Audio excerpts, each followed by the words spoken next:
Okay, Jack. Excuse me, I need to move this over here. I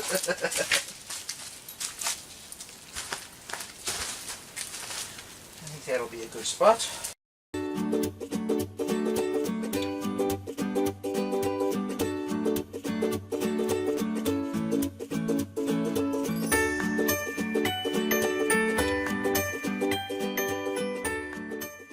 Now what you just watched me do was move a container that Henry made a wicking tote in the other day. Now if that had been full of heavy dirt and rocks, I wouldn't have been able to move it, but the bottom of that is all perlite, which means it's really pretty darn light. So let's take a look at what I'm going to do with it. Now this heater is not being used right now. This is the heater that we used earlier this year when we were having incredibly cold days.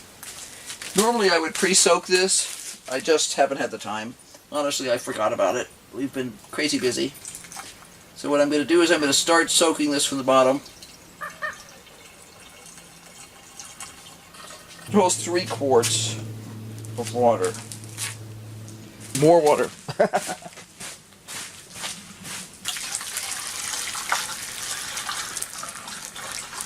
Not too worried about spilling right now.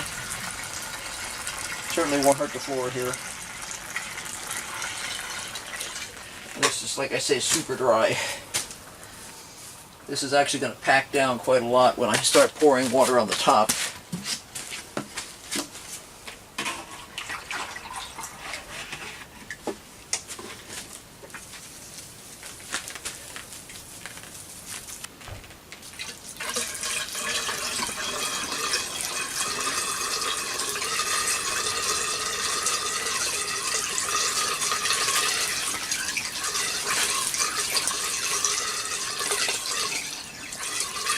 There we go. Now we're coming out the other side. Cool. He really enjoyed the gold beets, and my daughter introduced me to those a couple of years ago, and for beets they're pretty good. Regular red beets, it's a genetic thing. To me they taste like dirt. So I wanted to plant them because last year I planted them and they came up beautifully and everything ate them. The mice ate them, the bugs ate them. I had almost nothing left. I think I probably got out of an entire package of beets, I may have gotten 5 or 6 beets. It was ridiculous. So I was determined that this year I was going to plant them someplace where I had a chance, or they had a chance. So this says I should plant them 1/2 inch deep, pretty much as far apart as I want them to be. Okay. Yeah, the soil is still bone dry, so I will top water this very carefully today.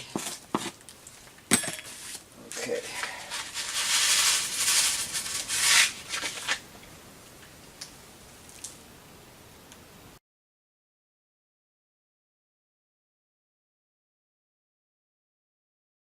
Everything on this side is going to be the Touchstone Gold Beets.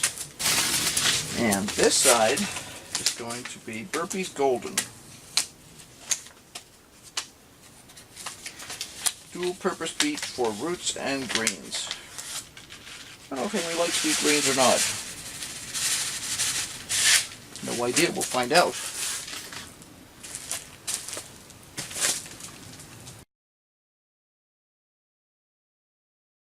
Gonna give it a try.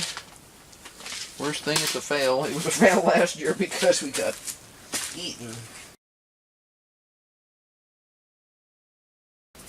Okay. Now I'll put a rose on here. This is called a rose, by the way.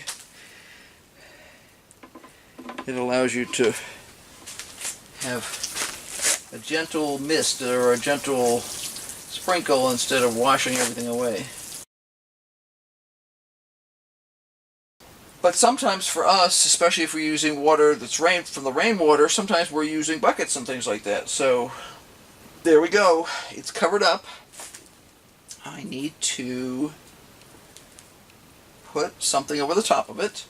I have a plastic piece that I put over the top of that one every night. Okay, Jack, you need to come out of there. I got stuff, and you're not going to like the stuff. Jack does not like stuff in the air. Okay, what I brought is these are old hoops that are used for low tunnels. So I actually slid this down in between the fabric and the plastic container. So this is down in the perlite, not in the soil. Because I just need a little bit. I'm making a mini greenhouse here in effect. So I will leave this here for now. I think I'll probably get one more thing of water. Once this has got a good moisture content in the soil, I will need to water this every few days.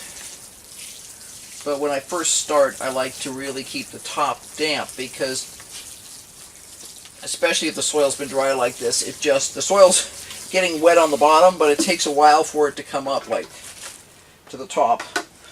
So that's it. So you'll get to follow along with us and see how well this works. Hopefully nothing will decide to eat the vegetables in here.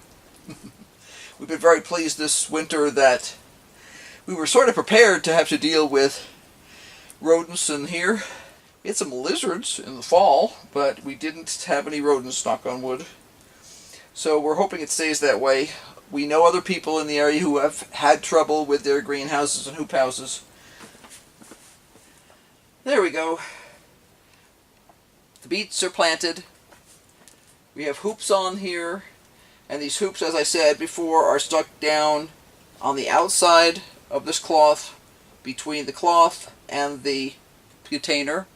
So they're actually in the perlite, because all I'm going to do is support the plastic that I'm going to stick over the top of them.